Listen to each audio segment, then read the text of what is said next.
When you're recording in Bandlab, the beat usually refers to either the metronome or a backing track.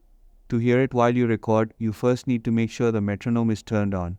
You can do this by tapping the metronome icon at the top of the screen before you start recording. This will give you a steady click that keeps you in time. You can also adjust the tempo and time signature in the settings so the click matches the rhythm you want. If you're recording over an instrumental or a beat track, just add the beat to a separate track in your project. When you hit record, make sure that track isn't muted, and you'll hear the beat playing in your headphones while your new part is being recorded. Bandlab automatically plays existing tracks in the background while you record a new one, so this makes layering really easy.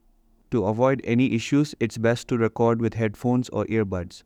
Without them, the beat will play through your speakers and get picked up by your microphone, which can mess up the quality of your recording.